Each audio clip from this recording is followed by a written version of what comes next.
testes. Oh, 1, 2, gotcha. 3, right? So if it means it's the official kickoff of the podcast. And I thought the first comment about the hole was the beginning of the podcast. no, those are things that happen off the. Those are the blooper reels. Speaking of Still, blooper reels, he still didn't help me find the hole. So I mean, Yeah. somebody sent me an old Bill Dance blooper reel today. Really? Remember how good he used to be in his day? Sure. Yeah. It was epic. How was the blooper reel? It was an old one, Yeah. where the electric trolling motor's going around on the cable and he's pulling in the cable, and Yeah. when he picks up the battery and misses the back of the boat and goes in the water and all that goofy stuff that he used to do. Yeah. All the kind of stuff that happens now on George's show. Yeah, oh yeah, but on George's show, it's real. By the way, George is looking to buy a brand new truck. Yeah. You know anybody who sells trucks? I do. So he should go from his previous brand of truck and purchase a Joey Cardi supplied Ram one of our sponsors vehicle, from Connected right? by Water. That's a Dodge Ram. Dodge Ram, yeah. And, Great, big, tough-looking truck. Looks like it rules the world. I have the Ram Rebel, but I kind of see George as like the limited kind of guy, like a little classier, right? George has got to tow a 35-footer. Okay, that's not a problem. And four-wheel It's definitely drive not a problem for a Ram. Oh, no, not at all. No, definitely not a problem for a Ram. Better call George. He's in desperate need. Yeah, I'll call him. I'll see what we can do to have him call Dean and There you go. see what they can do over there at Joey Cardi Chrysler Dodge Jeep Ram, who happens to be one of our title sponsors of the show, along with Papa's Pilar Rum. So, Bouncer Smith, welcome to the Connected by Water podcast, powered by Joey Cardi Chrysler Dodge Jeep Ram and fueled by our very good friends at Papa's Pilar Rum, who remind you never to be a spectator. I am here once again with my very dear friend, Bouncer Smith, and you're in town because you're filming with George. At the you were at Bass Pro all day yesterday and we IGFA. were at the IGFA filming. Yeah, right. And then we went to Bass Pro last night just to hang out with our friends. And then I did a podcast this morning, and I met with my son's best buddy for lunch. And then I came here to do a podcast with you. And tomorrow I'm going fishing. Right. Where are you going fishing? Out of Haulover. I have a mission. Okay. I sat down to dinner at home in Georgia the other night, and my sister sat down a plate of processed, breaded something. It was supposed to be fish. Really? I said, this is the last time we get store-bought fish. We catch our own fish. I can't imagine you, of all people, ever eating store-bought fish. I don't eat store-bought fish. Yeah, it I was wouldn't so think so. terrible. I can imagine. We'd eaten up all the redfish, all the trout, all the snapper, all the grouper, and she went and bought fish. Nice. That means she was really desperate for fish. It sounds like it, apparently. Joining us at the bar today is the lovely Karlene, and Max is with us here today. Max can't decide whether he likes me or not. First Max he needs barked a at bar me, then he stool. was nice to me, and then he barked at me. Need a bar stool for Max, Yeah, like Kona. Coney's sitting in a bar stool. Max is a good boy. So listen, all right, you're no stranger to the show. Not at all. Right? You sat across from me many a times. So I was thinking today, you know, what's going to be our hot topic and all the other things, right? And last week we had Andy Moyes on, I saw that. right? And we had a pretty fair amount of questions from the crowd for him. And Andy's another one that had been on the show quite a few times. So, Karlene says, why don't we field some questions for this one? Which was a very great idea, Karlene. And we figured, you know what, let's do that with you as well today, because it really was a great way to get everyone that watches the show involved in the show. And we don't need to go and tell your life story because we've already done that a few times. And so let's field some questions. So you ready for that? I'm ready for anything. Yeah. I could never match the physical therapist or whatever he was you had on a couple of months ago. Elmer. Jeff Harkavy's friend. Elmer. Oh, Yeah, my God. that was what a great show. episode, wasn't it? Oh, my God, what a show. Yeah, Elmer, I got Elmer dear to my heart there. That was really, Nick and I are going to go fishing with him pretty soon. Super. Yeah, down there in Chokoloskee. Elmer, That's a beautiful place to fish. he's got a Yeah, question on Elmer here has too. a question, listener. Oh, good. Yeah, we'll skip that. He has 3 questions actually, but we'll skip that first one because we've asked and told about the banana stuff, multiple times, on the show. So we're not going to beat a dead horse and force you to go through the whole banana thing again, the Fruit of the Loom and all that. So, but so we'll bypass that one. There are actually a couple guys that asked that in our when we requested our list of questions. They asked, ask them about the Fruit of the Loom. I'm like, we've been there already. So we It's a skipped over those superstition ones. for fishermen that can't fish. It's an Right. excuse. I represent that. So I think I can fish, and I doggone sure don't want any bananas on the boat. Yeah, he's hardcore on that one. So real quick though, because I want to give a few shout outs here,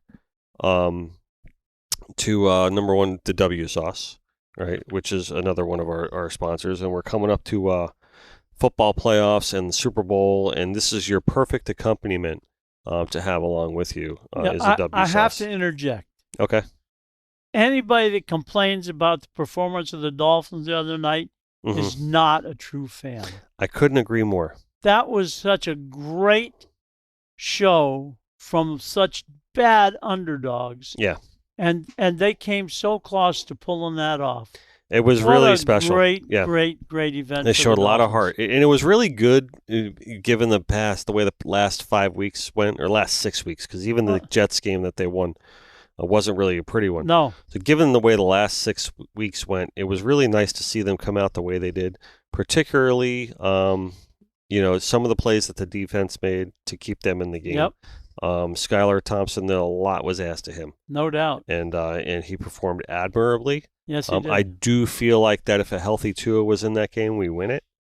But a healthy Tua, I say, not the dazed confused one. Nope. But it makes me a little bit more hopeful for next season. I was going to say, half a dozen more games and Skylar might be just as good.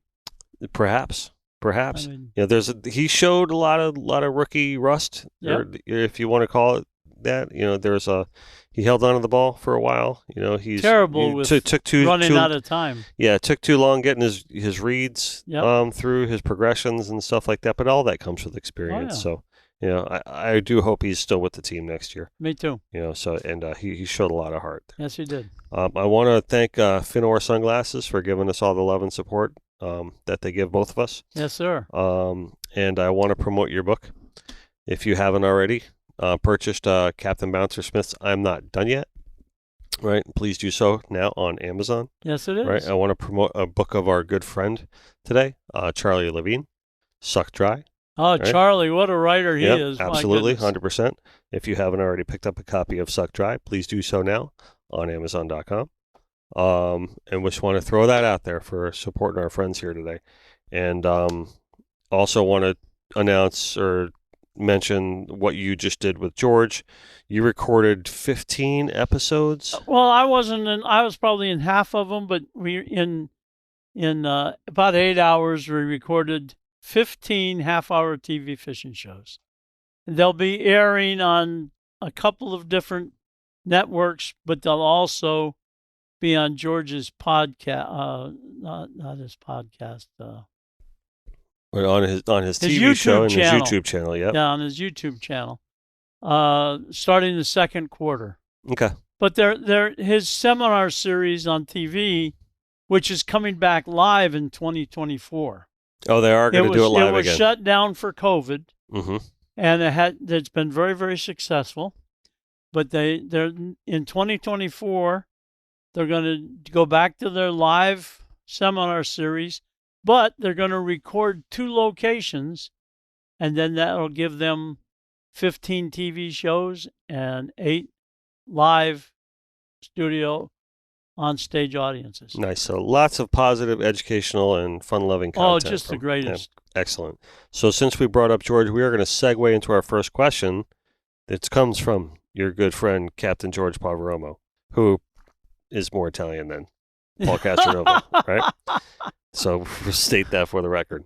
So he says, if you can get him to talk about it, eons ago, this is George speaking, when I ran the Greater Miami Billfish Tournament, I was the one who converted it to a release event. The second year, we had a boat cheat, and we disqualified the boat. Ask Bouncer to tell you about that and the now funny threats, etc., that go on. It was really an ugly situation. So you do remember. This one local charter boat operator's family, the charter boat itself was not involved, but they went on a private boat, and they claimed that they caught 3 billfish each day, which was enough to win the event. And they had one at 9 in the morning, one at noon, and one at 2:30 each day. And everybody said, no, I saw them out there. They weren't fighting fish. They didn't catch any fish. And all 3 people on the boat failed the polygraph.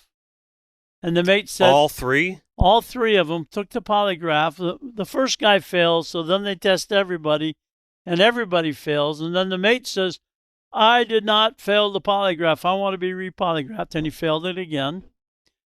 And so we told them they were disqualified from the tournament.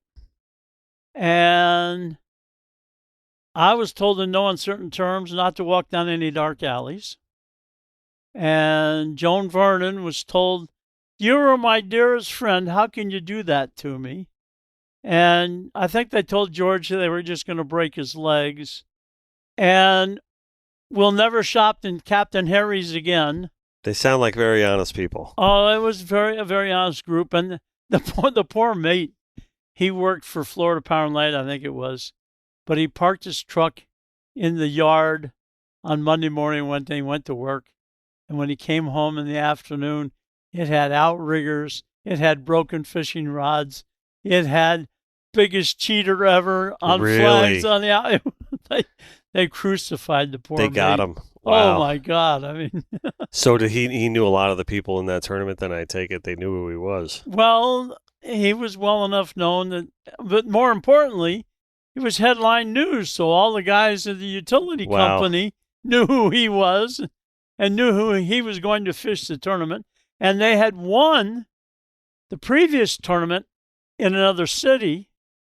And the other city said, well, their polygraphs were kind of questionable, but we didn't want to be controversial, so we didn't do anything about it. That's like that recently they had that bass tournament where they put all the lead weights. The walleyes, yeah. The walleye, yeah. So these guys thought that was the funniest thing. So they start peppering me with memes and pics and all this stuff for like months after. It's kind of funny. You know what George left out of that comment, though? George announced we were going to be a release tournament. And I says, how in the world are we going to do that? He says, we're going to do polygraph. And I says, I have such a guilty conscience, I could never pass a polygraph. Do you know who the first person they polygraphed was? You. Me. And I was protested. Really? Because Did you pass a polygraph? The new rules said that if you hooked a marlin, you had the option of releasing the marlin or boating the marlin. And we caught a 300-pound blue. It ate the kite bait, immediately came up and was shaking his head on the surface. I backed down full speed astern because it was right off the back of the boat. The fish came all the way out of the water, fell over on his back, and did a backstroke between the engines. My angler wound the leader all the way down to the reel. The fish hit the transom, rolled over, sank down below the motors, turned around and took off greyhounding. So we called the committee boat and they said, we want to declare a blue marlin release, but we're going to sit there and wait for it to chew through our 50-pound leader so we don't leave a bunch of line hanging on it.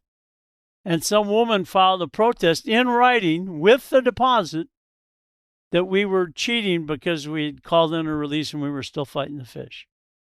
And you could still have a release and still have the the fish on the line. tournament director brought her over and he says, would you explain to her why you said you still had the fish on? I explained to her we're waiting through it to chew through the 50-pound leader because dragging the line could kill the fish.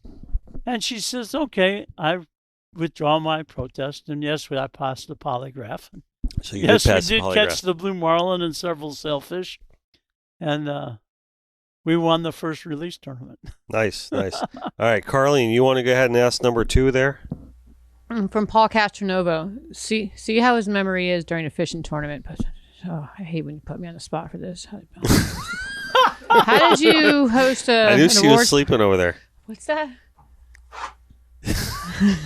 I'm not sleeping.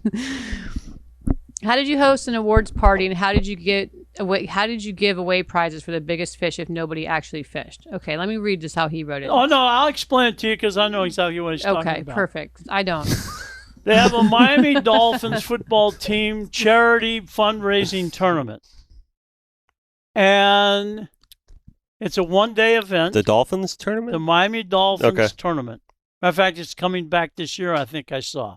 Okay. And Paul is on the board of directors. Really? And he's one of the top boards. And Stan Rudman, the clothing guy, he's on there. And Jeff, I can't remember his last name. But at any rate, Paul's on the board of directors. So Jeff it's blowing. Dellenbach, was it? It's blowing. It's blowing 35. And they're walking, and it's pouring down rain. And they're walking in the parking lot, and the tournament tent at the Miami Beach Marina is all flooded and everything else. What are we going to do? What are we going to do? So you can't hold the tournament. It's too rough. You got football players. If one of them falls down and gets hurt, you got huge liabilities. And you got old people and young people. You just got to call it off. So now they come to me. What are we going to do? We called off the tournament. How are we going to hold? What are we? I says, Paul, you and young Ron Brewer have a roulette wheel that you call the wheel of meat. Do you really have a spinning wheel that you spin and it goes and it stops at a number? He says, yeah, we really do. I says, bring it down here. We'll put labels on it like 50-pound dolphin, 20-pound dolphin, on undersized dolphin, seaweed, old boot, heavy kingfish, a medium kingfish, a too small kingfish, a wahoo, the tunas, and broke your line and all that kind of stuff. And every angler that's registered in the tournament will spin the wheel. In other words, your boat will walk up, and every angler on your boat will spin the wheel, and we'll add up all of your points, and those will be your points for the tournament. And it was so much fun. It sounds like a blast. And terrible to get old. The clothing guy I just mentioned. Stan Rudman's parents in their 70s, late 70s, win the tournament. That's great. But everybody had such What year was this? Do you remember? I don't know. It was somewhere in the mid-2000s. Okay. But everybody was up there spinning the wheel and hollering and screaming and carrying on, and world-class anglers were catching an old boot, and 75-year-old ladies were catching 50-pound dolphin. It was so much fun. That's outstanding. It was really, really Was Danny the quarterback back then still? Do you remember? I don't remember. No. Okay. He might have been, though. All right, so that comes from Paul Castronovo. He wins a bottle of Popsicle rum. So he's got plenty. All right, question number 3 is going to come from our good and dear friend, the aforementioned Elmer Pilon, Captain Elmer Pilon. And if I will have to say, if anyone listening, if you haven't listened to that episode that was titled Closer to God, please go back and listen to that one. We really are proud of that episode. What a great episode. So Elmer asks a really great question here. One that, once he asked that, I was like, hey, I'm curious about that too, because I don't think we really ever touched on that before. So he has 2 questions. Both of them very good. No, I never wore shorts when I went fishing. Not since 1966. That's actually another good question. Well, I'll ask that one to you later again. Have you ever had a fishing mentor? Who was your fishing mentor? I was really blessed. One of my first first of all, my first job, full-time job, was on a head boat, and I worked for Smitty, Jim Smith. And he was a wealth of knowledge. He was a really nice guy, too. The first night I worked on this boat, the Seabreeze down at Pier 5, a mangrove snapper latched onto my thumb. And I says, Smitty, how am I going to get this off my thumb? He says, hold it upside down. And he pulls out this great big pair of manly sergeant pliers. He says, hold it up. And I hold it up. And he whacks that mangrove snapper right on the lower jaw and drove those teeth right into my thumb as far as they could go. I says, that didn't work. He says, well, turn it over. I'll try the top. But we had so much great So times together. basically teaching you a lesson. So Don't stick your finger in his mouth. He was my first full-time captain. And then I went up to the Castaways and I worked for Randy Lacey. Mm-hmm. Randy Lacey owned the Top Look. And he was such a great bill fisherman. Blue marlin fishing, white marlin fishing, sailfish, kite fishing, trolling, whatever you want to do. He was a maestro at it. Taught me how to drop back trolling baits, how to kite fish on a charter boat as opposed to a head boat. Just all kinds of great stuff. And he was a great, great educator to me, as well as learning the ins and outs of the charter boat business. And then, believe it or not, the next great mentor in the business end of my fishing was a charter boat captain by the name of Connie Mirabella. She had a boat, the Connie M3 and then the Connie M4. And Jim Hardy was the outdoor writer for the Miami Herald, and he called the dock phone. He says, I want to take my nephew fishing. Can I get a couple of chairs on a boat? And everybody said, no. You want to pay, you can go. You want to pay, you can go. Connie gets wind of the fact that he's looking to go fishing. And she calls him back and she says, Jim, you're welcome on my boat anytime. No, don't worry about paying anything. You'll be my guest. So Connie and my boss, Randy Lacey, were pretty good friends. So I asked Connie, I says, why are you taking him for free? Everybody else wants him to pay. She says, I'll take him fishing for a half a day. I carry 6 passengers. He's going to be 2 of my 6 passengers. The other 4 are going to pay all my expenses. I actually make a profit on 4. I really make money on seats 5 and 6. And I'll get a half a page fishing story in the Miami Herald on Sunday. How much you think a half a page in the Miami Herald on Sunday is in the sports section? It's probably a good chunk. It doesn't matter. The point of it is it's a lot of money. Right. For the cost of 2 chairs. And I took that to heart. And from that, I was always the first guy to call up Steve Waters, Marty Klinkenberg, Jim Hardy, Sue Cocking, George Poveromo, whoever it was. Hey, you need any information on a fishing trip? I'm there for you. And you need to go fishing, I'm there for you. And therefore, she was a huge part of my business program. And it had so much to do with the success of my business because I had more free advertising than anybody else in the business. And then through the years, there were just so many. I fished with Billy Ridgway. Oh, you've probably fished several with times. Yeah. And there's this guy up here in Pompano. Oh, that's right. I was his mentor. Who? This skinny kid from Pompano was working at Bahia Mar in the mid-'70s, and he'd come down in the morning and say, Captain Bouncer, we're trying to figure out this kite fishing you're doing. Just what do you use for bait? And I would tell Skip, if I can do a Mexican hat dance on your hat, I was going to say, that I'll talking about answer Skip your Smith. question. And he would throw his hat on the ground. I'd stomp on his hat, and I'd tell him something about kite fishing. And Skip credited me with bringing kite fishing to Fort Lauderdale. But, yeah, that's great. But I was That's so a pretty blessed. reputable source there. I had so many great people teach me a little bit about fishing through life. Mm-hmm. Just a few years ago, Billy Springer taught me so much about daytime sword fishing. He could tell you if there was a piece of seaweed on your line 1,500 feet down. He could tell you if squid were laying eggs on your leader below the sinker 1,800 feet down with 3,000 feet of line on. And then A.B. Raymond came back to work for me after doing a little stint up at the Castaways, and he taught me how to planer fish. I never planer fished. I was a live baiter exclusively. And now all of a sudden you had to troll to catch fish, and he taught me how to planer fish. So that's outstanding. Even my mates were mentors to me. That's great. So the second part of Elmer's question, and it's probably going to be a loaded question here.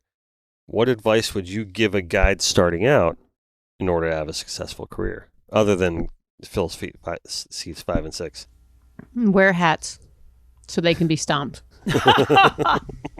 The most important thing for a guide to remember is people came on the boat to have a good time first and catch fish second.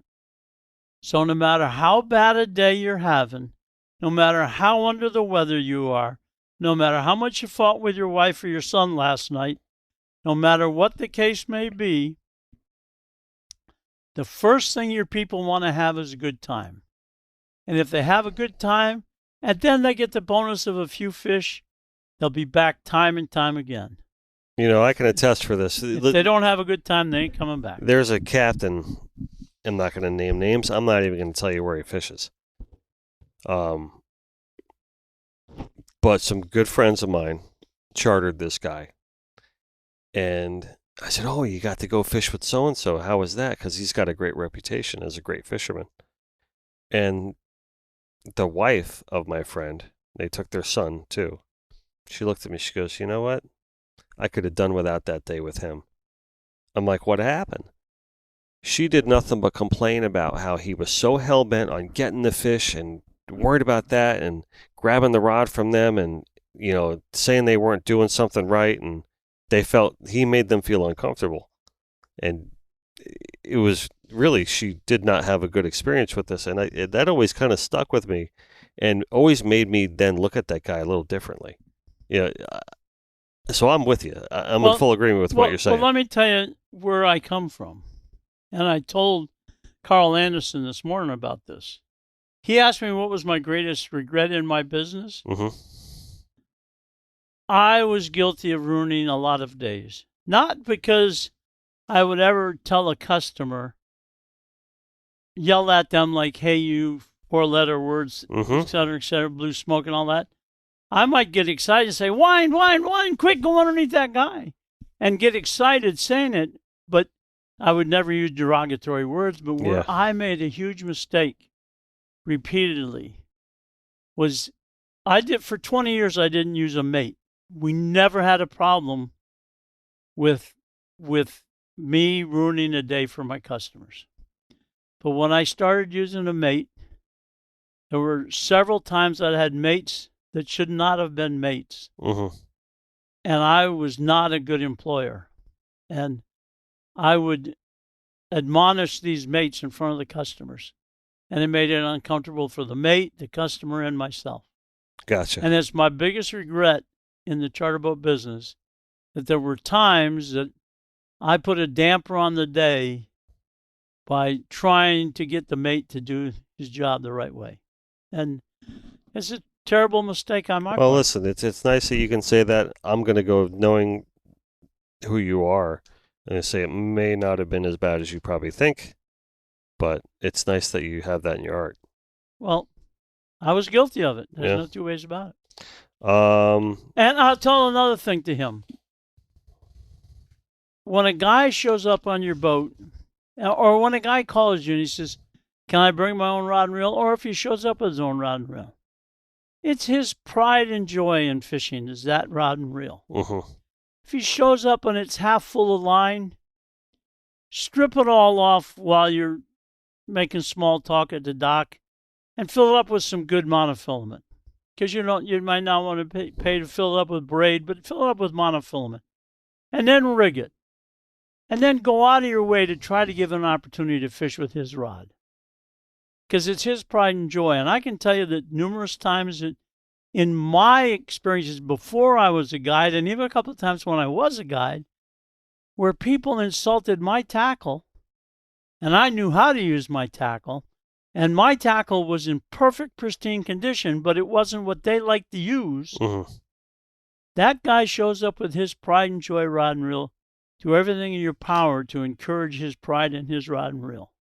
If it's not exotic at all suitable for what you're doing, fish your tackle for what you need to do, but then give him a bucktail. Let him say, hey, your tackle's a little light for kite fishing, but why don't you drop this spoon or this bucktail down and see if you can't catch a kingfish or a dolphin or something on it. But don't embarrass him over his fishing tackle. I saw that hurt a lot of great fishing trips over the years. Speaking of fishing tackle, we're going to ask a question now about a fly rod. Our good friend, Tiny Walcott, asks, how do you catch a halibut on a fly rod? You have the world's greatest fishing buddy, lifetime friend, and accountant. And he tells you year after year, you got to go to Alaska with me. I'm catching all kinds of world's record halibut on light tackle and on flies. You got to come to Alaska with me. And you're raising a family, and you don't have enough money. And your fantastic older sister and her husband say, come on, we're going to Alaska. You've got the airfare on your credit card. Come with us to Alaska. We'll help you pay your way. And you go to Alaska to fish with your accountant, lifetime buddy, and your sister and brother-in-law. And they have your accountant and his head charter boat that he goes on have spent 10 years developing fly fishing for halibut. Use a fast-sinking fly line. In desperation, the last hour of the last day, you steal a fly from your accountant. You tie that to the end of the line, and you pray a lot, and you get blessed. Nice. We caught a lot of halibut on flies. Did you? But the captain came to the accountant at 2 o'clock and says, we're going home at 3 o'clock. The accountant says, don't forget, yesterday the weather was bad. Give us as long as you can. Well, the captain says, well, you know, we have to unload you, get ready for a new charter tomorrow. We had to get your fish in the fish house to get ready for you to take them home with you. We're leaving at 3 o'clock. 3:15, I hook up. 4:15, I put a 111-pound halibut in the boat on fly. 111? It was the first halibut over 100 pounds ever caught on a fly rod. Come on. And that's how you catch a halibut on fly. You hold the record for that? Not anymore. I got beat. But yeah, that was the record at the time. It was the first 100-pound halibut ever caught on fly. Only one guy can be first, but everybody's going to get beat sooner or later. Nice. And it was all because of my accountant, Paul Leader, and my sister and brother-in-law. Very cool. That's totally why it happened. Great question, Tiny. Hey, Karlene, I think number 7's all teed up for you there. That's between 6 and 5. I mean, 6 and 8. Why was 6 afraid of 7? 7, 8, 9. So what's number 7? Because he had too much, because he was drinking Papa's Pilar when he was trying to remember what the count of numbers was. What do you like more, offshore or inshore? And if you could pick one, why? Who asked that question? Your idol, Andrew Moyes. She's so annoyed at me today. You see the attitude she just gave me? What is with this? Hey, listen, she knows. She's like, why are you asking me this? She knows that Andy doesn't like the lure in that painting over there. Right. And she's helping one? Andy pick on you. Yeah. So, Andy, I love you dearly. You make fantastic lures. You're one hell of a great fisherman. But tarpon are an inshore fish. And if I could only fish for one fish every day of my life, it would be tarpon of one size or another. I have always been a Viking. There was no day that was too rough. There was no ocean that was too nasty. But my body's getting old and tired, and now I love inshore fishing a whole lot more. But when all is said and done, whether it was 1966, 76, 86, 96, 2006, 216, or 226, tarpon rule, and they're an inshore fish. Excellent. Excellent, excellent. Our friend Drew Kettlehut wants to know about the biggest nighttime tournament swordfish. I'm going to pepper you with these questions here. All these guys want me to brag on them, I can tell. Drew Kettlehut, his wife, and his friends ran the Hydroglow swordfish tournaments. Mm-hmm. And one of his tournaments was after daytime swordfishing had just gotten started. And lines in the water was at 6. And dark was after 7. And we dropped. And I don't know if we hooked a swordfish or we hung the bottom, but it was peeling out line and we broke the line. So we grabbed another rod. I cut another bait. I put it on the hooks. Drove my mate crazy because he had a whole box full of beautiful rigged baits. And I said, no, I'm dropping this bait. And we dropped it down, and I was letting it down. My customers were from the Cayman Islands, King Flowers and Buster McLean, and I was letting the line down. I knew it was about to hit bottom, and the reel took off screaming. I locked it up. The rod bent over. The drag kept screaming. I says, guys, we got him on. And Buster says, Cotton, we got the bottom on. I says, no, the bottom doesn't run to the north, out in the Gulf Stream. So half an hour later, the fish swam down the side of the boat, but we were looking right in the sun. We couldn't see it. It went out the other side. And on the other side of the boat, they said, "That's a bus." "Oh, no, that's a Volkswagen bus." And it came around on our side, and we couldn't see it looking in the sun, and went under the boat again. They said, "That's a full-blown Greyhound bus." And we hooked that fish at 7 o'clock. We put it in the boat at 12:30. And I called the committee boat, and I says, "Committee boat, it's in the boat." He says, "How big is it?" And I says, "It's longer than my 8-foot gaff." 546 pounds. Wow. It was the biggest swordfish ever caught in a tournament in the Atlantic or the Gulf of Mexico. And it held up for many years. And then my boat was in getting engines. My mate was in Washington on vacation. And R.J. Boyle was holding the tournament. I says, "Can I ride along with you?" He says, "Sure, we'd love to have you." I got on the boat in the morning. I says, "How much do I owe you for the entry fees?" He says, "We'll set up at the end of the day." And we caught a 558. So we caught the 2 biggest swordfish ever caught in tournaments. Wow. Now, I'm going to segue that into this question number, what is it? The 15 from Ryan Trevor, which he wants to know, what do you like better, daytime or nighttime sword fishing, and what is your biggest sword? Was from that tournament? Well, the biggest one I ever put on a scale was the 558. Okay. The biggest one that I was the captain that I put on a scale was 546. But Herb Ratner, the president of IGFA, Mike Leach, Ron Cook, and I went out on a 5-hour night trip targeting a swordfish on fly. But to hedge our bets, we put out a Baitmasters pre-rigged squid 100 feet down on a float way out off the side of the boat, and a live blue runner 200 feet down on a jug out off the side of the boat. And then we were fishing a fly rod straight down. And I heard a click, click. Something made that click, and I'm going around the boat pulling on the reels. Oh, this is the reel that clicked. I said, "Herb, watch this rod right." Herb's working the fly. I said, "Watch this rod right here." And sure enough, it started to go again, and he picked it up, and he hooked a swordfish on 50-pound test. And now we're clearing the lines, and Mike Leach is winding up the fly reel, and we had a tip rod down too. And I'm winding up the tip rod, and somebody else is winding in the live bait, and the tip rod gets hit.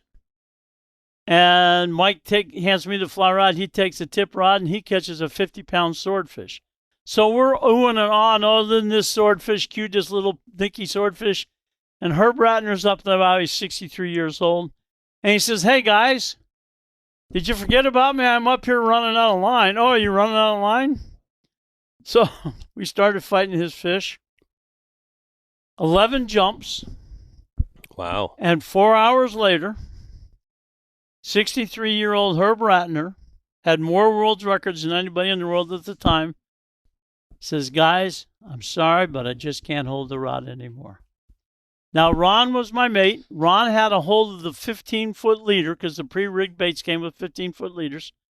He had a hold of the leader 2 or 3 times, but it wasn't even enough to get a second hand on it, and he kept having to let it go. But Herb had to hand the rod off to Mike. And Mike wound the fish up in 10 minutes. And that fish was over 600 pounds. Wow. Herb and Mike both said it was 600 that night. They had both seen huge marlin and swordfish. Ron and I had never seen either one. Ron was on the leader, and the flying gaff was in the corner, and he knew I was coming to stick it with the flyer. And I came over his shoulder with the tag stick. He says, "Oh, no, only you." I said, "Well, Herb doesn't want to kill it. He doesn't want to be embarrassed for a world record. Mike doesn't want anything to do with it. We're going to tag it and let it go." So Ron tried to grab it across the bill, and his fingers like this. Wow. He can't even bend the ends of his knuckles. Broad bill. And we tagged it and released it, and the pictures didn't come out. No. Yeah, but that fish was easy 600. That's all right. At least you had multiple guys on the boat. You all shared that moment. Oh, so. it was so, and it was just epic. And it was on 50 pound. Yeah, that's fantastic. Oh, it was unbelievable. That's a great story. Great story. That's awesome. That's a good one.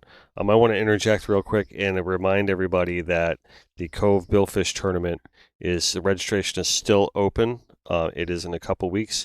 The tournament is February 2nd through 4th. And we'd like to see all our local crowd out there fishing that billfish tournament. So that again, the Cove Billfish Tournament. Can I ask you a Register question at Denise while we're talking Bazzelli. about the Yeah. Cove? Mm-hmm.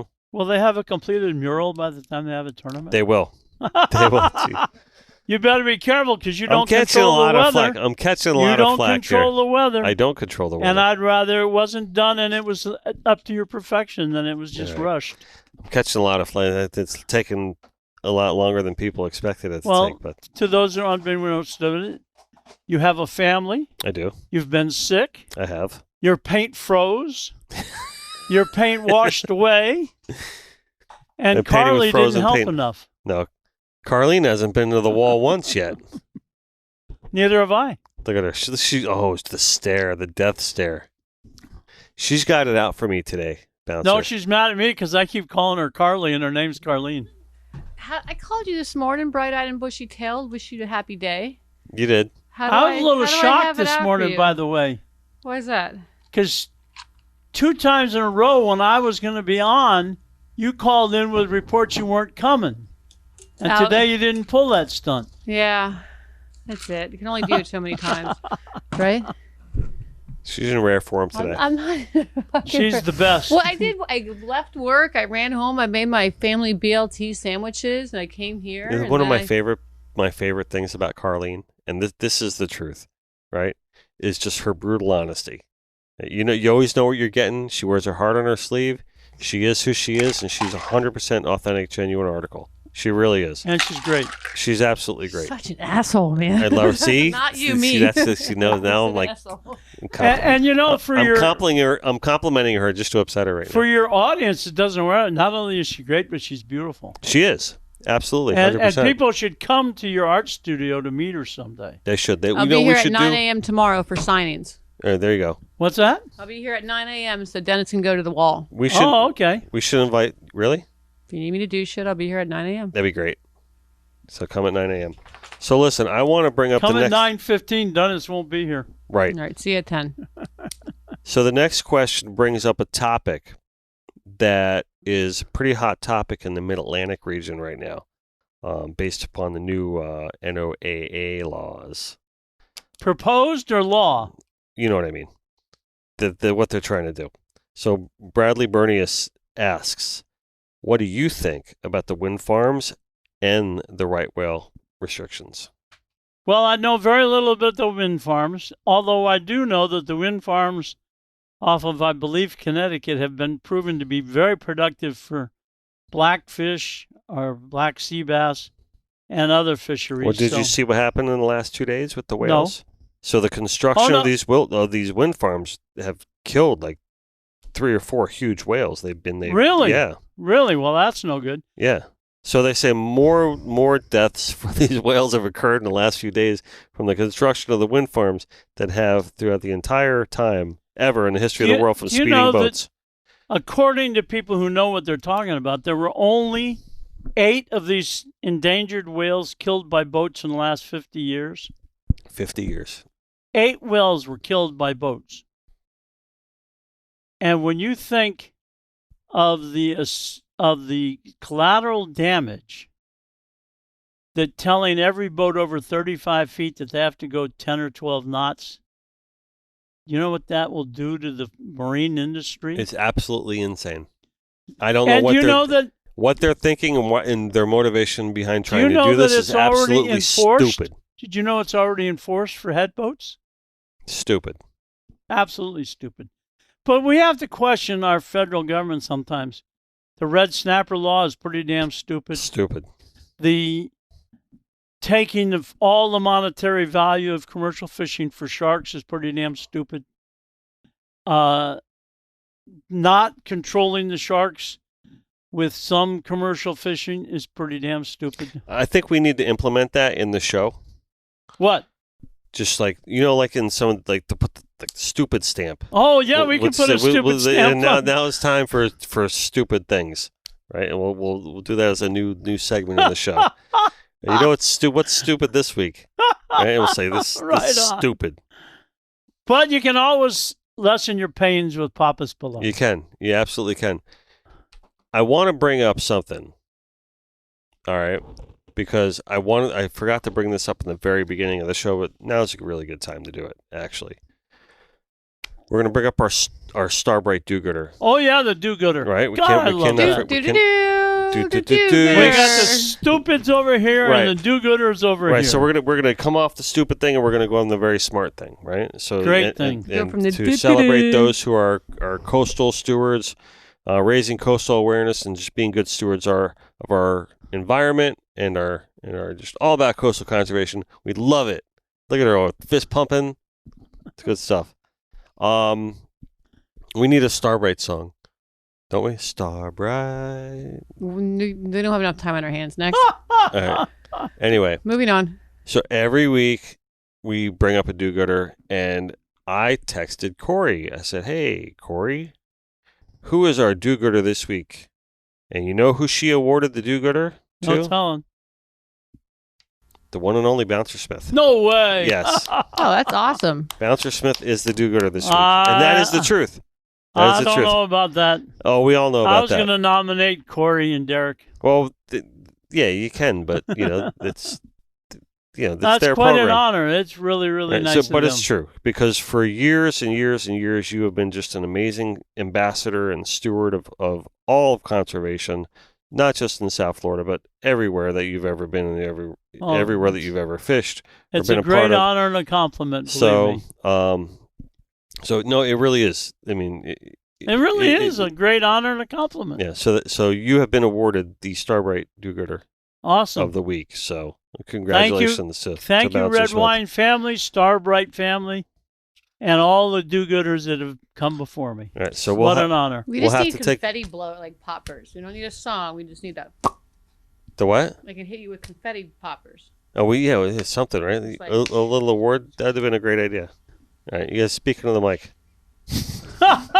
Yeah. Yanni just gave me the evil eye. He's like, "She's not speaking on the It mic." fell off once already. All right, so if you don't know about the right whale situation and everything, please research it and get involved in trying to Be vocal. combat this. Be vocal about that. Be vocal. It It's so. While we're on the subject, it's so important. really is. You have a job. You're tied up. You're being a mechanic. You're being a banker. You're being a teacher. There's so many jobs that we all have most of our time, and then we want to go fishing once in a while. You got to support the organizations that represent you. And the one thing you can do is spend a few minutes at night tapping out a quick email or a response telling your politicians what needs to be done for the benefit of our fisheries and our environment. Whether it's Captains for Clean Water, the Billfish Foundation, the CCA, the IGFA, the list goes on and on.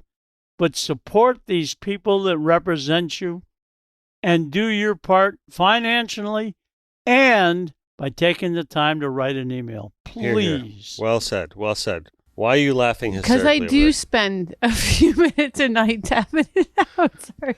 You have to live in my head. You can't. I think she's Rare been form. into the papas Rare really form heavy today. tonight. You Rare can't- form. What is it that vape you're sucking on?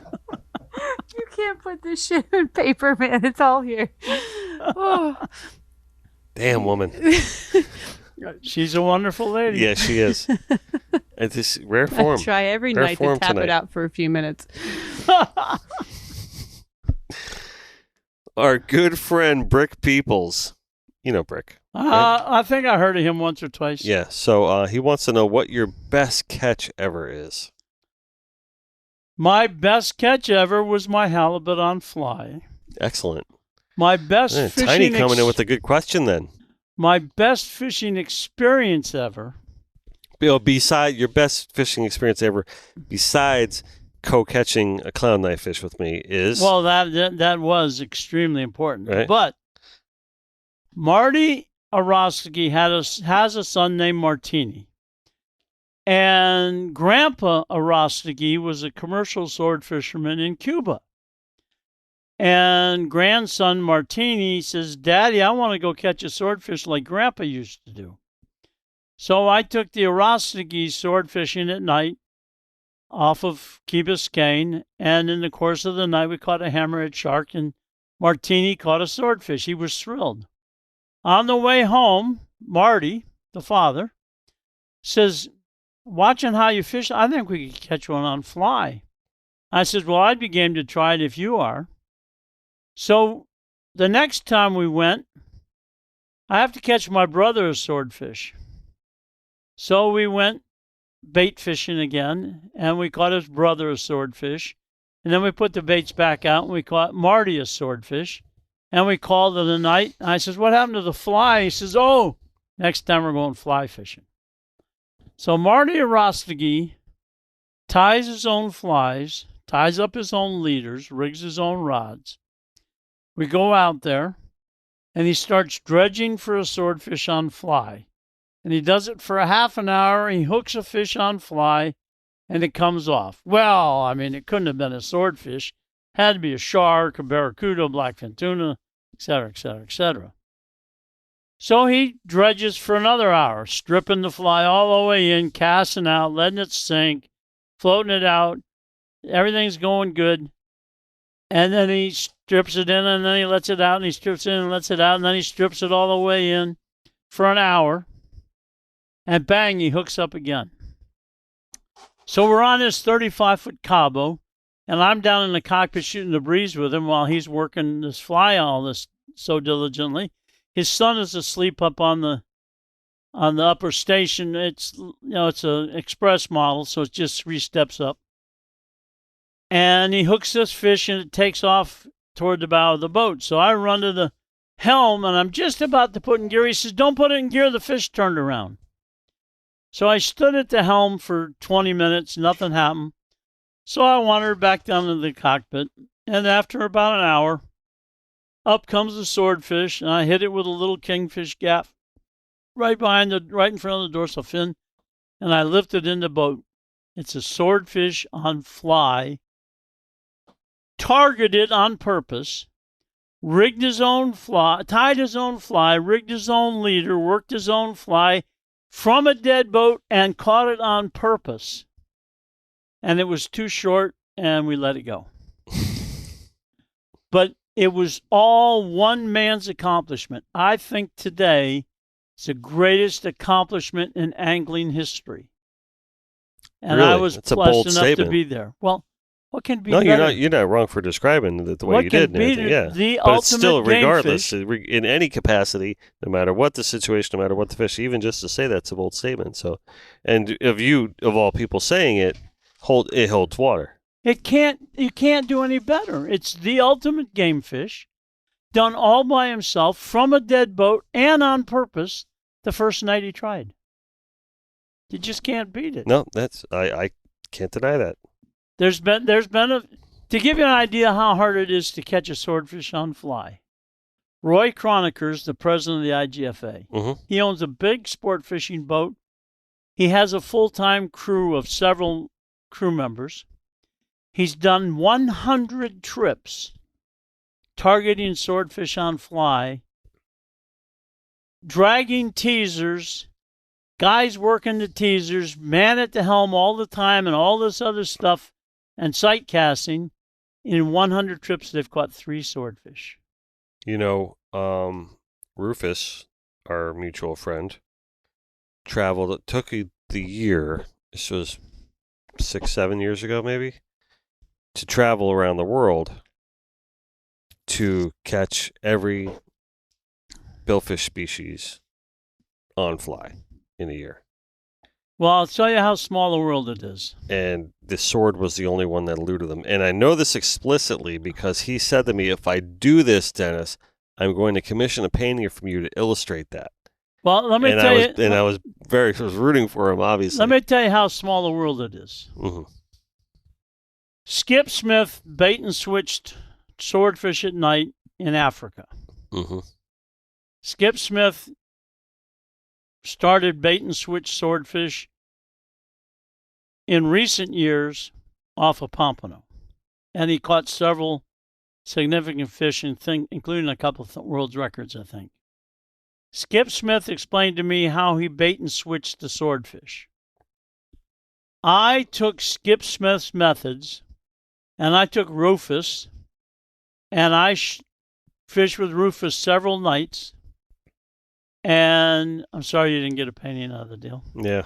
We had a couple of bites. We raised several fish. But Rufus hooked up with Roy Croniker. He went with Roy Croniker's crew, and he explained to Roy Croniker's crew what I had taken from Skip Smith and taught Roy Croniker's crew what we were doing. And now Roy has caught 3 swordfish. So Skip's method came to me. I shared it with Rufus. Rufus shared with Roy Croniker's crew, and that's where we are today. Sounds like you're all connected by water. Sounds like it. It's a small world. We also have a mutual friend. Thank you. We also have a mutual friend in Dave Farrell. Right? Great guy. Great guy. Very funny guy. Yes, And he is. Good friend to everybody, right? Yes, he is. And so Dave submits his question here. So I fished with Bouncer during a boat show back in the day. I was hooking tarpon and passing them to guests on board. We were using mirror lures, or at least I was. This is Dave talking. He told me to cast it out as far as I could and then reel it back steady without moving it at all. Straight. No jigging. The other people on board were using bait on reels with a line counter. Ask him why he thinks that works best with lures for tarpon. Well, wind it back without moving it. It must have been a long time ago because I don't remember the situation. So we could probably answer Dave and just say he was just trying to keep you busy while the guests were most catching all the definitely. fish. I was just trying to get him out of my way so I could take care of the people using live shrimp. Right. But the answer to the truth of the matter is that whether you're fishing a lure for tarpon, it should be a steady retrieve. But that being said, if you cast 100 feet, every 30 feet, you should either give it a twitch or give it slack and let it dive toward the bottom. Because the tarpon will put his nose right behind that lure and swim along behind it, swim along behind it, and swim along behind it, right up to the side of the boat, and just stay right there. So I probably learned more after I took Dave Farrell fishing, but Gotcha. twice on every cast or 3 times on every cast, depending on you want to do something that implies that the lure's trying to escape, has realized the tarpon's following him. Gotcha. All right. Well done. And by the way, that was before I knew it, but tie a circle hook or a J hook to the end of your leader, and then take some 50-pound wax thread and tie the eye of the lure to the bend of the hook. Your catch rate will go from 10% to 80 or 90%. Good tip. If the hook is in front of the lure, you'll do much better. Excellent.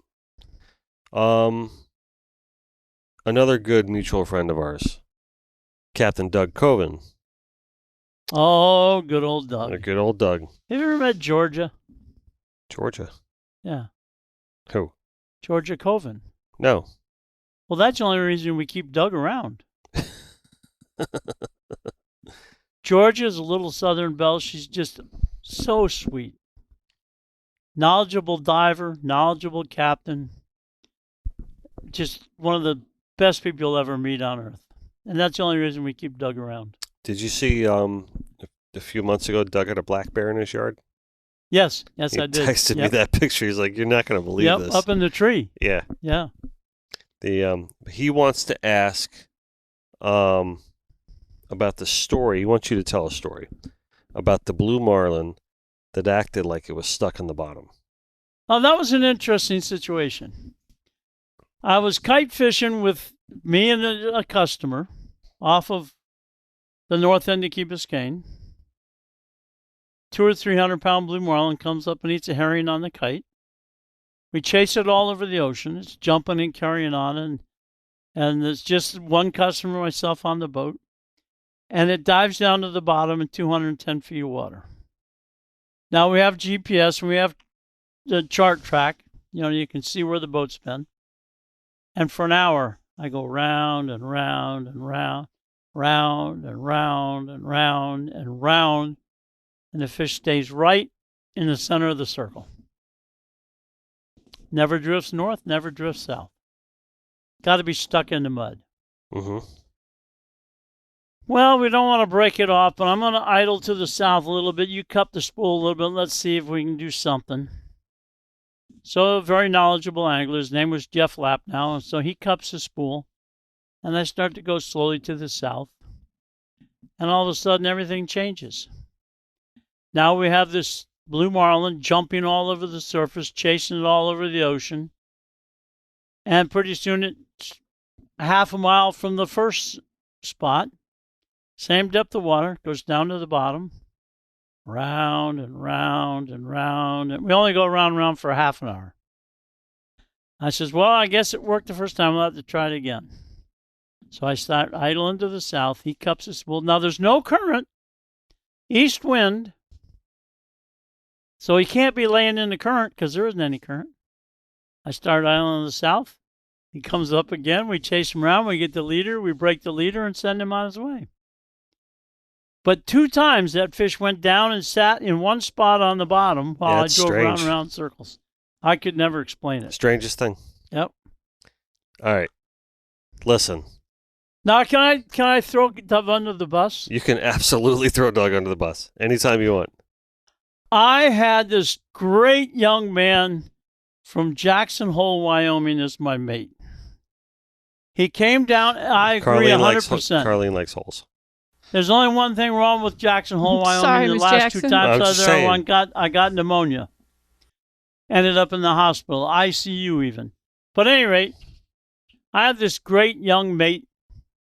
Comes down, he's looking for work, desperate for work. And I says, you can work for me at night. He's going to be my night mate tarpon fishing. So when we go nighttime tarpon fishing, we're fishing with live shrimp. So if there's no wind, we use just a circle hook and a shrimp. If there's a little bit of wind, we tie a hook up, a weighted hook, to the bend of the circle hook, and then we put the shrimp on the hook up so that when the tarpon eats the bait, he gets a circle hook stuck in his lip before he opens his mouth to jump. So wind or no wind, to put the lines out, I tell him to bait all 3 lines. And when I tell him to fire 1, I'm going to be going upwind. And when I tell him to fire 1, I'm going to turn perpendicular to the wind. And as I'm turning, he's going to fire out number 2 and let number 1 keep running. And then he's going to start letting number 2 out. And then as I finish my turn, he's going to be firing out number 3, and all 3 lines are going to go out. And when I reach the end of my turn, the starboard side of the boat is upwind, and all the lines are upwind of us, and you close all 3 bails, and you got to bait 50 feet from the boat, 100 feet from the boat, 150 feet from the boat, and everything is out in position, waiting to come tie down a fish. Mm-hmm. So we do this every night, and it works great. I mean, it's no-brainer. Nothing ever sinks to the bottom. You don't have to pull the line off the reels to get the lines out. It's just immaculate. So I get a couple nights off. So Doug's going to go fun fishing with some people off of his private boat. So we use circle hooks and a loop knot. So my mate gets on Doug's boat and he grabs some circle hooks off of my boat. He starts tying them on with a loop knot. Doug says, oh, you can't use those hooks. Oh, what do you want to use? Oh, you got to use these little J hooks and you got to snell them on. Well, I don't know how to snell them. So Doug teaches them how to snell them. And they put these little J hooks on and they go out to the jetties and Doug says, okay, let them out. Cap, I haven't even baited the hooks yet. You didn't tell me you were ready for me to bait the hooks yet. Well, just put the bait on and let the lines out. We're not going to go in a half circle? No, just let them out. But there's no wind. They're going to sink to the bottom and the grunts are going to eat them. Just bait the hooks and let them out. Okay. So they make a drift. Okay, we're too close to the jetty. Wind them up. He winds them up. 3 bare hooks. Doug drives back upwind, stops the boat. Okay, let him out. You're not going to go in a circle this time? No. All night long. Every time they wound him up, 3 barrels. The next night, another captain hires him to go fishing with him. You want me to use circle hooks with a loop knot? No. Oh, you want me to snell those little No. Well, what do you want? He says, I want circle hooks with improved clinch nuts. I want the hooks tight. They go out there. Captain never says bait the hook. She stops the boat. He says, okay, let him out. He says, you're not going to go in half. What the heck are you talking about going in a half circle? He fished for 2 nights and never had a bait on the hook. But he and I still laugh about Doug first and then Matt Tambor stopping the boat and saying, okay, let the baits out. And the baits just sink to the bottom and the grunts eat the bait.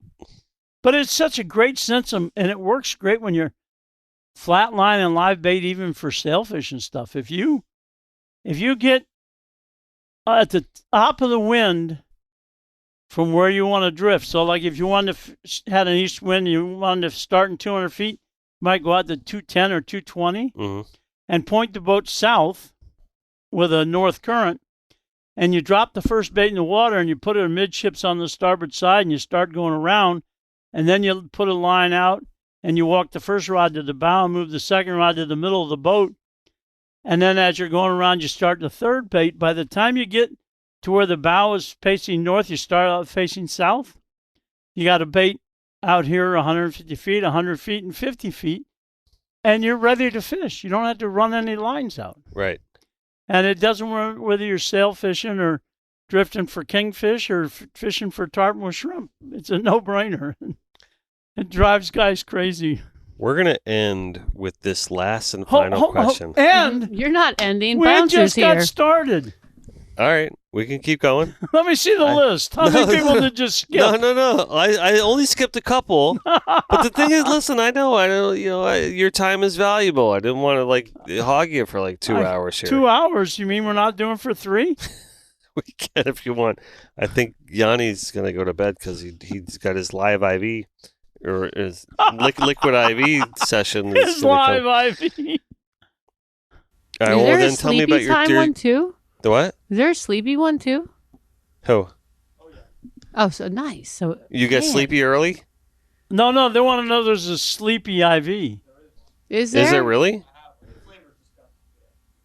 Does it really help you go to sleep? When we say IV, liquid IV. I use something else. All right. So listen, but I need to ask you this question though before we ever leave. The greatest clown knifefish angler I ever saw was Dennis Friel. Bring it in. I'm If going it to wasn't soak for this in right Dennis, now. I'm going to soak this that in right fish now. would have escaped. But Dennis rescued me from embarrassment. All right, that's all for tonight, folks. We'd like to thank our sponsors at Joey Cardi Chrysler Dodge, W Sauce, Papa Pilar's Rum, and Thank you very much. Bouncer Finor Smith, of course. sunglasses. And don't forget, we're all connected by water. That's right. So listen, my friend and business partner Harris Katz wanted me to ask you this question because he has a friend, a very dear friend of his, that is just an absolute nut of a Bouncer Smith fan. Right? That guy's desperate.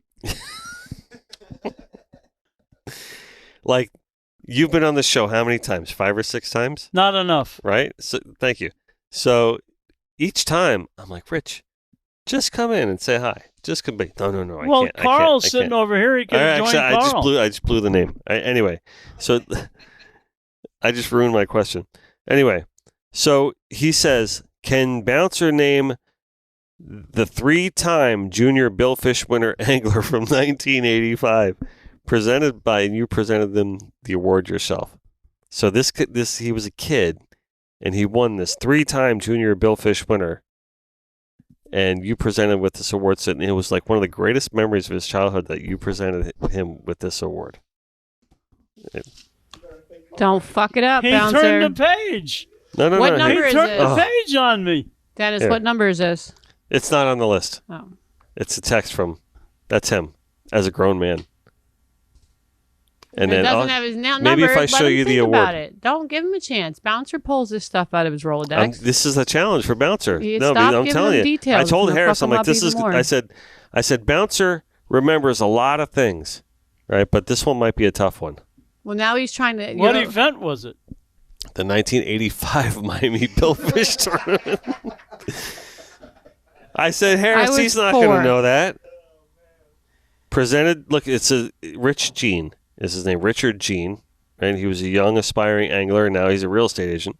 This is where you go. And Yeah, I it says, remember look that. at here, it says, Oh, yeah, I remember that. Yeah. heaviest yeah. billfish by a junior angler, sponsored by Captain Bouncer Smith. You know that you see kid- that 1985 award That kid sponsored had by 10 Captain? fingers and 10 toes. He did. Yeah.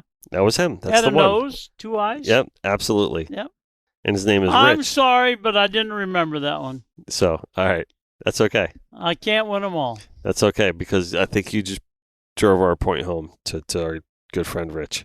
What, did I have senility? No, not at all. Not at all. So, anyway. That Papa's Pilar will make you No, forget that the he bad should have times? come in and asked you himself. Now we're having Yeah, they to should have ask sat him. down at the table for it. And Yeah, then he see should if have come he's in to like- meet you. I agree.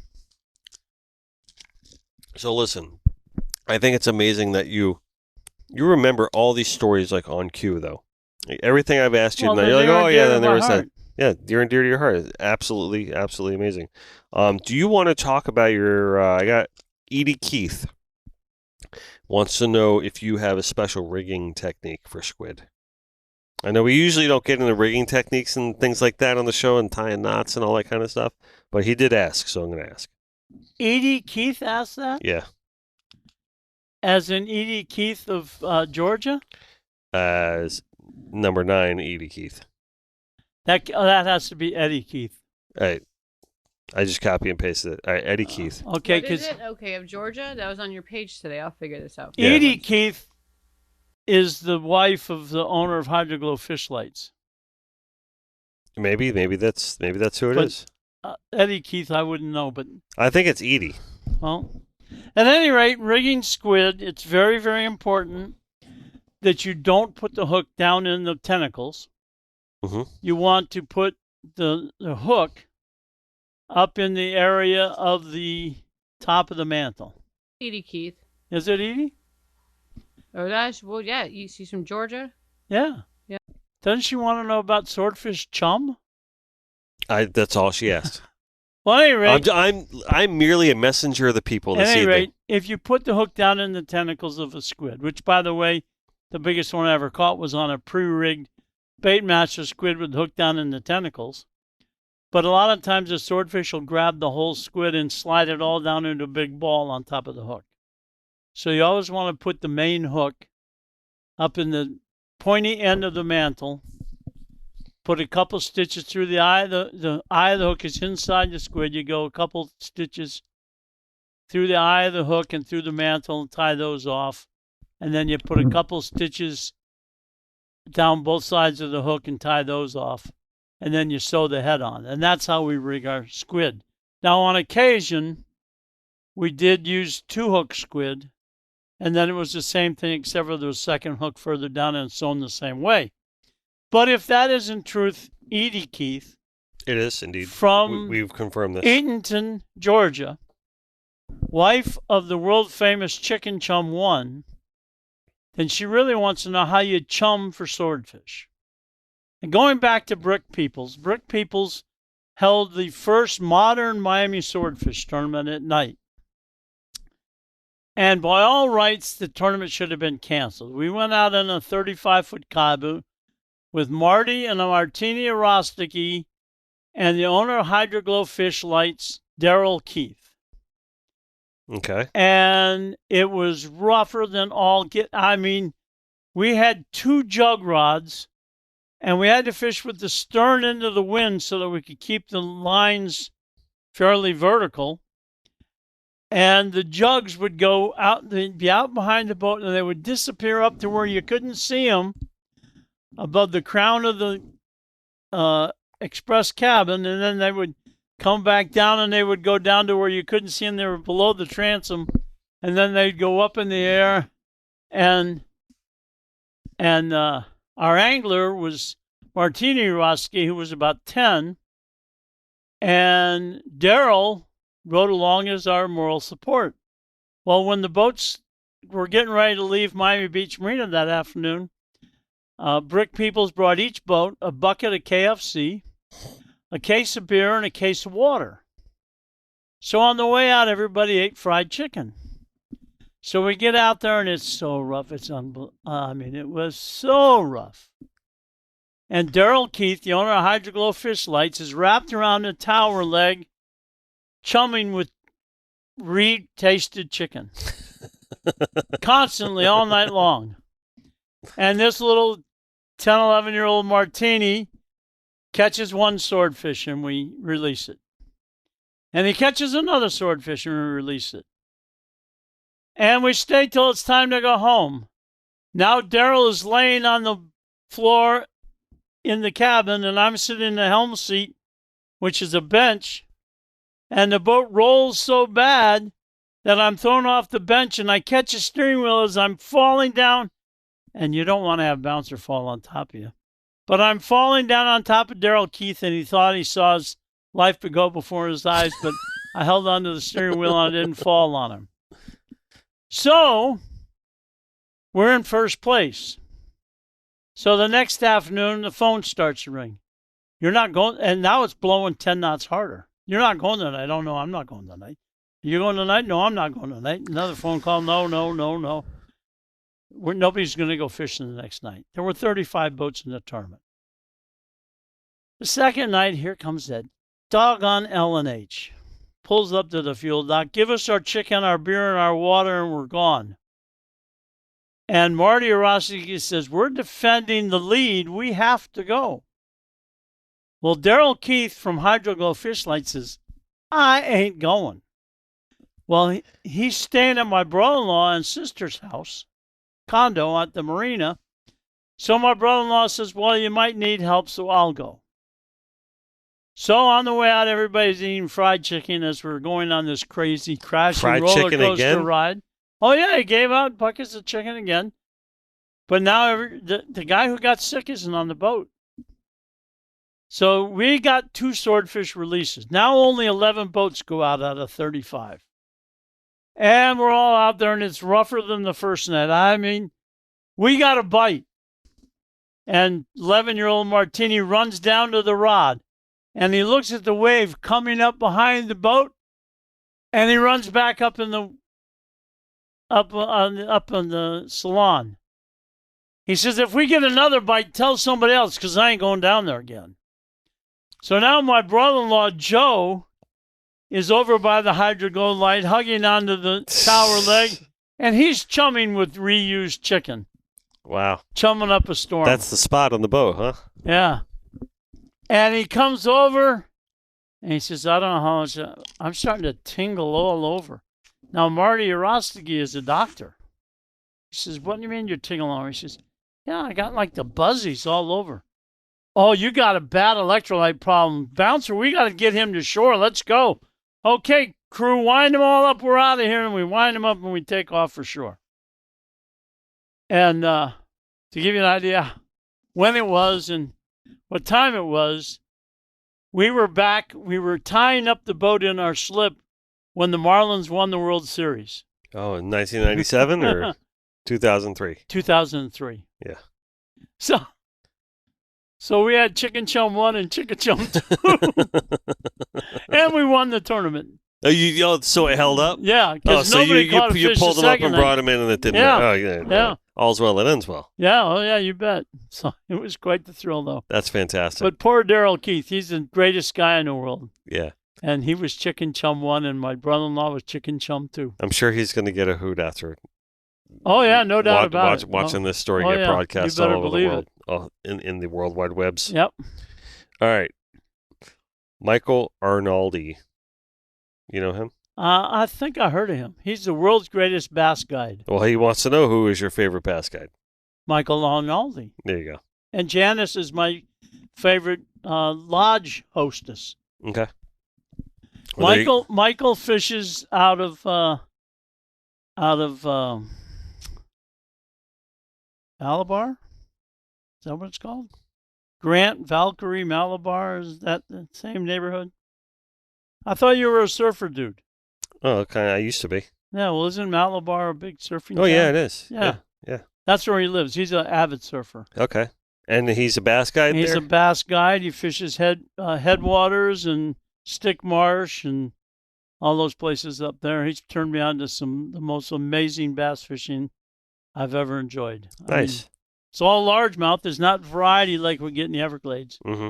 But when you go with him, you're going for dreams of a 10-pounder. Really? Oh, yeah. I got to go That fish with him. Adrian Gray guy Yeah. caught a 8.5 or 9-pounder with us one day up there. And Mike jumped one off that was 8 or 9 pounds. But I haven't beat 6 pounds yet. Bouncer, that sounds like my kind of day. Oh, yeah. It's awesome fishing. Can we arrange that? Can we do Oh, that? yeah. You better believe it. Let's do that. Yeah, for sure. Yeah. All right. Let me see. Randy Strauss has a question here. He says, "What is the making of a great mate?" Loaded question, I know, but Early to bed. he asked a question earlier, and I shot it down. Then Early to bed, early to rise. Work your tail off. Do everything the captain says. Make sure your guests have a great time, and you got it made in the shade. there you go. Because everything else you need, if you try hard and you take good care of your people, your captain will teach you everything else you need to know. Absolutely. You know Eric Brandon. Eric, I think I met him from, once or from the twice. Nautical Ventures Weekly Fisherman Radio show. He wants to know, how do you like being a reporting captain for that show? So that's what he's asking. I have been on radio no less than once a week and as much as 6 days a week since 1984. Mm-hmm. And I've never had more... Has that show been going on that long? Not that show.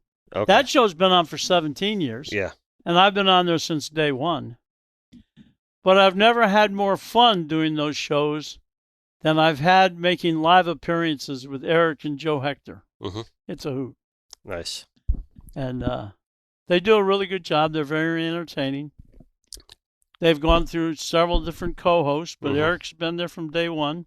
Nice. It's a close second to being on the Connected by Water podcast. It's right? a different element. This is their show. For when I was in business, in the charter business, they actually gave me 2 spots a week.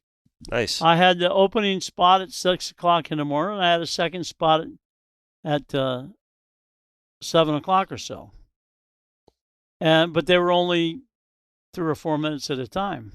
On here, I get to almost talk as much as I'd like. Almost, because you know I'm going to cut you off soon. You always cut me off right when I get rolling. Well, we got to end soon. These guys got to go home. They have families to go home to. Oh, they have families? That's okay. Well, Nick's I'll got give you a dog. break. I thought the dog was here with us. Yanni's the dog's laid up next to me. That's the other dog, right? Karlene apparently is over there on vacation. I don't know. Karlene is over there mixing me drinks. She's the best bartender and the most beautiful woman That's what I'm doing. that I've ever seen in this place. He's laying it on thick, Karlene. I'm just having fun, man. But I have to qualify that because you have had some very beautiful young ladies in here too. Mm-hmm. But they were younger ladies. So anyway, We're talking about teenagers. Speaking to the microphone. Let's go. Are the wheels falling off here? No. No. Liquid IV. All right. This guy over here has been snoring. That guy over there has written a whole book. And that lady over there keeps pouring me Papa's Pilar. Dark. I really, I'm going to go out on a limb and say this is the best show we've ever done. So, all right. I'm not kidding. I'm not kidding. Jim O'Neill wants to know what your favorite sandwich is to eat during sailfish season. I don't know. That's the question he asked. As Billy Springer will tell you, it's very hard to beat a toasted sesame bagel with butter, peanut butter, and bacon. Butter, peanut butter, and bacon? Yes. Interesting. Butter, That peanut is butter, very and hard to beat. bacon. Can I do it on a plain bagel tomorrow morning? Yeah. Yeah. I won't be here in the morning. I'm going to get a bagel down in Miami. I just got bacon and had my BLT, so I will have that for breakfast in the morning. Thank you. Next question. You sure didn't want to know about breakfast sandwiches in the mountains? No, listen, literally, look, verbatim says, what's your favorite sandwich for sailfish season? That's what it says. It certainly doesn't have bananas on it. No, plenty of people. Someone commented actually on Facebook that said to that question, banana sandwich. Not a chance. Not a chance. So yeah, that's why I didn't even read that. All right, here's I found one we didn't read. Ready? If you could fish only one lure for the rest of your life, what would it be? Mirror lure. That's my guess. One lure.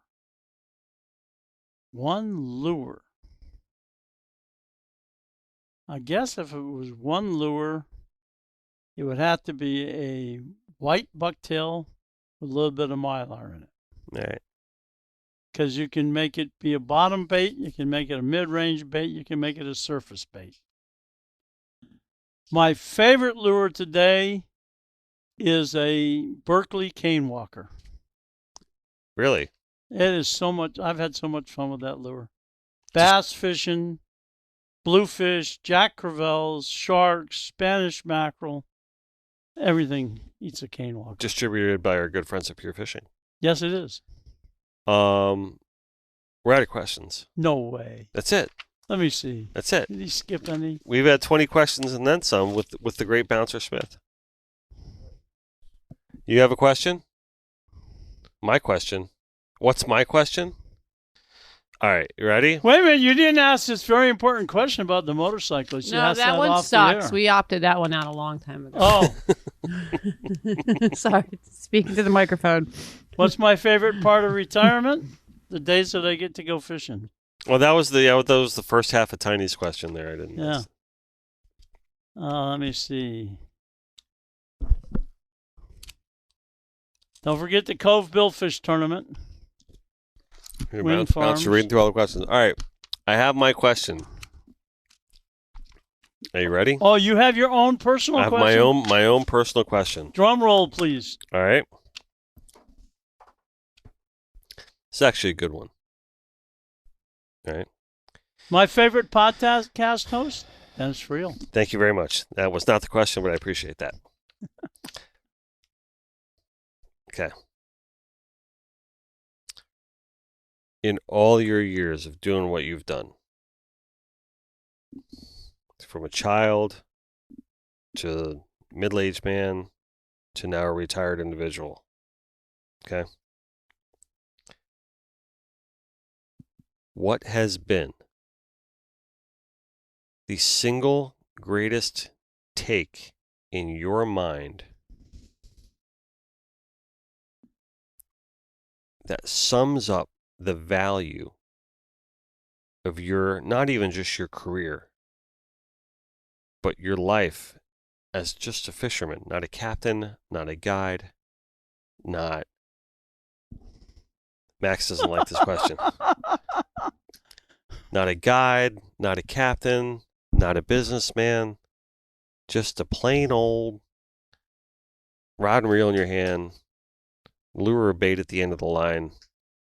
What is all that as a life meant to you? That's my question to you. Sharing. Whether it's a seminar, radio show, pulling up to a guy with his kid out trying to catch bait, and you've filled your live well with bait, and you pull up and you give him a sabiki rig with a sinker on, say, tie that on your rod. Whether it's a handicapped kid or a healthy kid, or an old man or a veteran, sharing my greatest passion, which is fishing. Perfect. That says it all. Absolutely perfect. Bouncer Smith, thank you once again for coming on my show. Thanks for having me. Giving me your time. And thank you, Starbright and Corey Redwine, for the great honor. Yep, Absolutely. She hesitated not when I said, "Hey, do you have a do-gooder this week? I got Bouncer on." She goes, "Yes, I do, Bouncer Smith." She hesitated honor. not. What an honor. Yep. So, listen, just thanks for letting me get to know you these past couple of years, and It's been my privilege. It's really been my privilege. It really has. It's been such great stuff. Like the stuff that dreams are made of, is the great Flip Palette would always say, right? It's just been the stuff of dreams that are made of, that for me to be able to. Adrian. She is in rare form tonight. What did we say now? I have no idea what the hell you're smoking tonight, Karlene. There is something in that pipe of yours. I swear to God. Put the camera on her. Really, seriously. Seriously. We're all sharing at the end of the show. He just said sharing, the greatest thing. And no. Yeah, whoo. Well, watch out. I got a camera within reach. I was opening up my heart to Bouncer Smith. I really was. What's that? This man that I love, that I respect and look up to. Man love. Bro love, right? I see you running down the stairs going, Adrian. We can't understand the words you're saying, Karlene. Closer She to said the something mic. about Adrian. Rocky. Yeah, The movie you Rocky, got it. you're running down the steps, it was all going. Crap, there goes the camera on me. Oh, man. Have you got her? We got a camera for her. Have you got her? We got a camera directed to her. Jeez, oh God. Have you got Dennis again? The wheels have come up. Speaking to the mic. I didn't know she had a camera. Doug, what's his name said to put the camera on her, so I did. This has been quite the episode. It's in the air. I think it's coming through I the love you, vents. Bouncer. I love you too. It's really been a pleasure. I guess Have you anytime- guys ever thrown away an episode? No. Well, don't start now. We're pinning this to the top. I got tears. Anytime you can end the Bouncer episode just laughing your ass off, that's not so bad. Listen, in case you're in the market for a new truck or vehicle, just call Joey Accardi. Get it done. And drink a lot of rum from Papa's. And eat at Papa's Raw Bar Have and some wear W Finor sauce. sunglasses and put W sauce all over your food. Right? This is what we're doing. This is how we're ending it. God, your ego is not your ego. Always do your best. I want to know what's in his glass. At the end of the day, just let God do the rest. And then don't ever forget that no matter where we are, no matter what we're doing, Bouncer Smith, I love you, my friend. It's been awesome, man. We are all I connected. love you, man. Amen to that. All right, Karlene, we need to talk.